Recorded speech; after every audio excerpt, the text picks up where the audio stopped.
Yo, yo, yo, what's up, guys? Welcome back to the channel. Another series of macro Mondays, Bitcoin all-time highs, guys.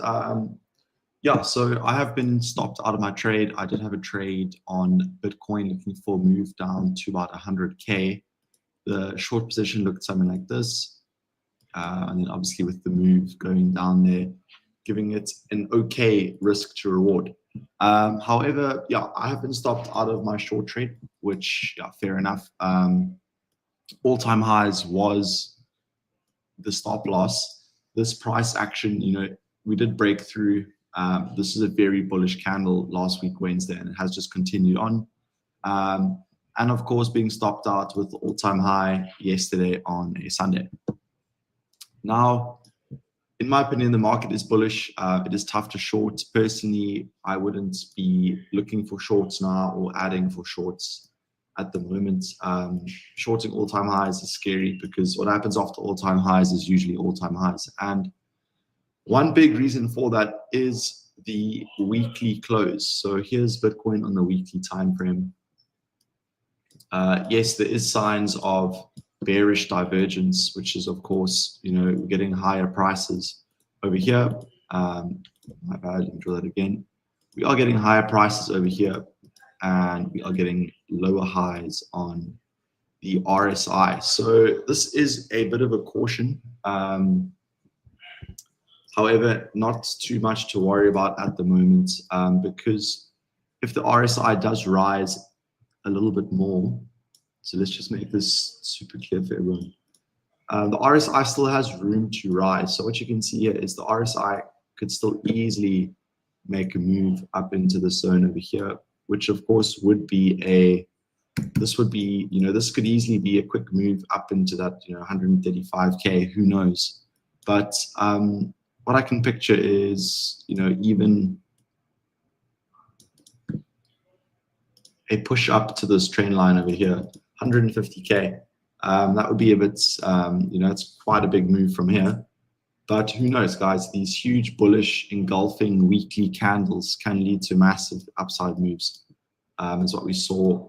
We've seen these big all-time high close candles before, and it is bullish. It often does lead to bullish continuation, and you can actually get huge moves like this. So let's see, guys. Let's see. Personally, I'm going to wait for the week to settle a bit. Of course, it's Monday. You can get a false move Monday. So waiting for that to get any confirmation. And Solana, what is interesting to see is that Bitcoin is sitting at all-time highs, and the altcoins are lagging slightly. Of course, Bitcoin dominance is rising. Bit of a pullback today on Bitcoin dominance. We're going to go into that now. But Solana is struggling to get above the zone over here. And this is your resistance zone. Of course, we lost the level, came down, took out some late longs. Now it's come up, taken out the late shorts. So I would picture this to be resistance, guys. If Solana can get above this, $244 zone, then it can push up to all-time highs.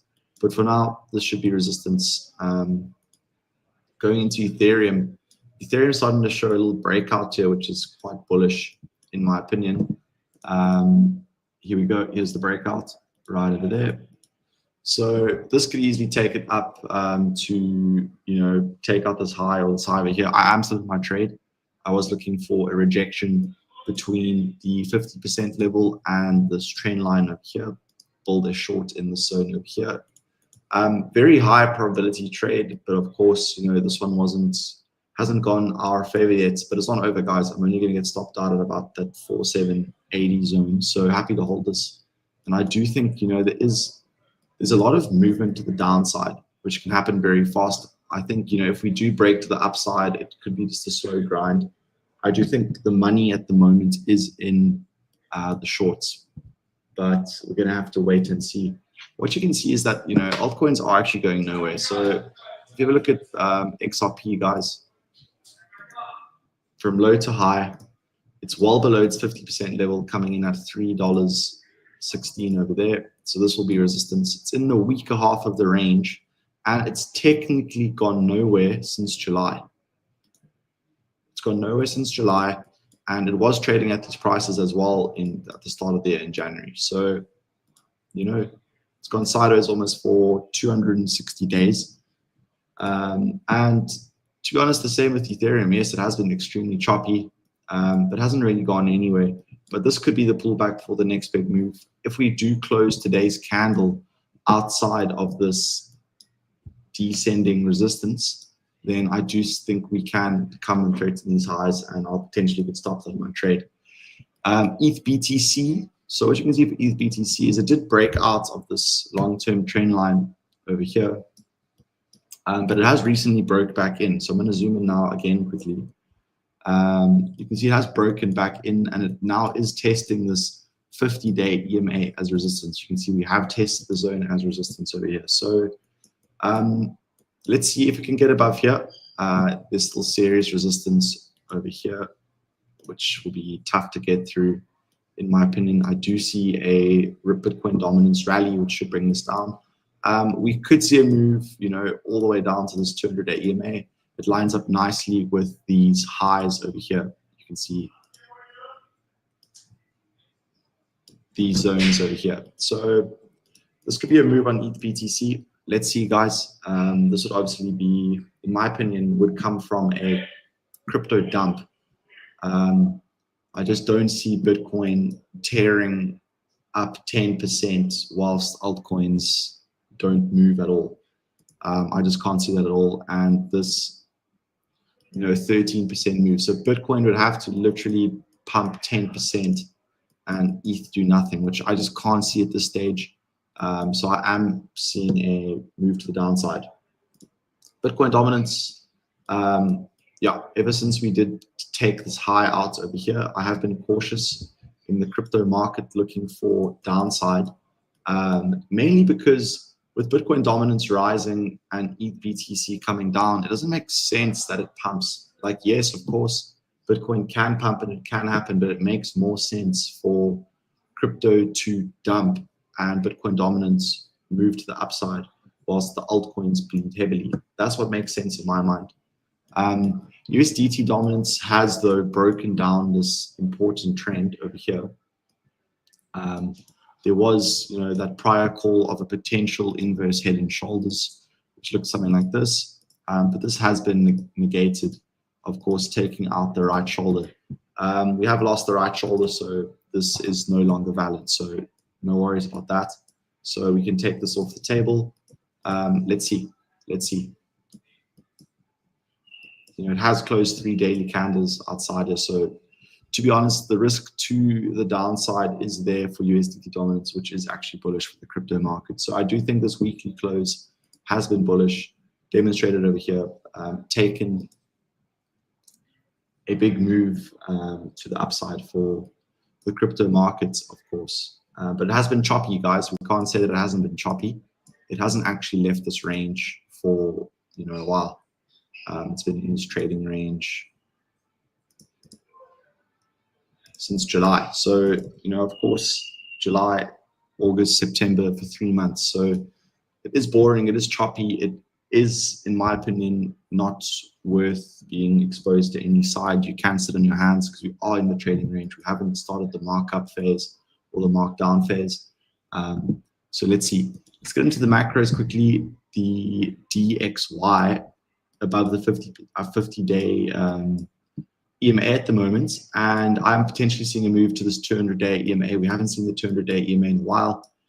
We haven't seen the 200-day EMA since Feb this year. So I think a move to the 200-day EMA could be on the cards.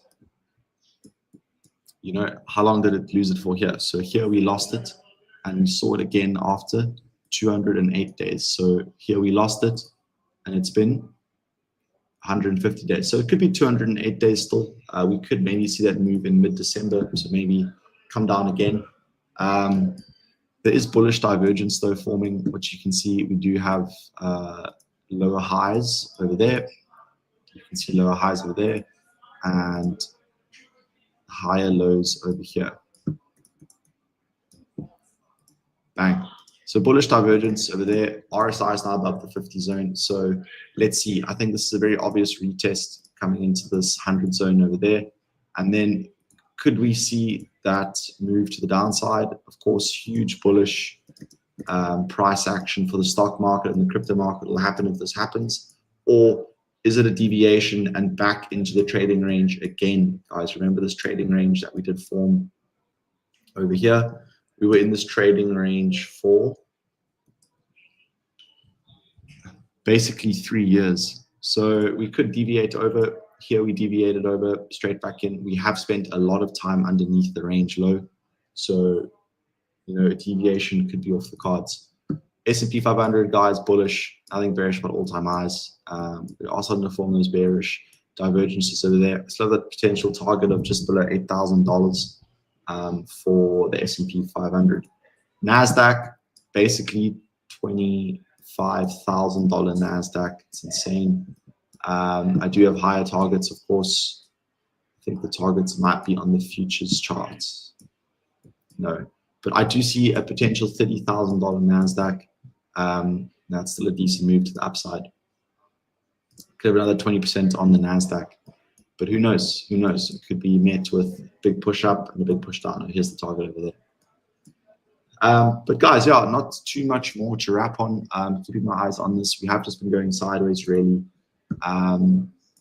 Yeah, I think if we can close above Sunday's candle, 126K, I do see a big move to the upside. But let's see, guys. That is the Macro Mondays. I'll see you guys later this week. Cheers for now.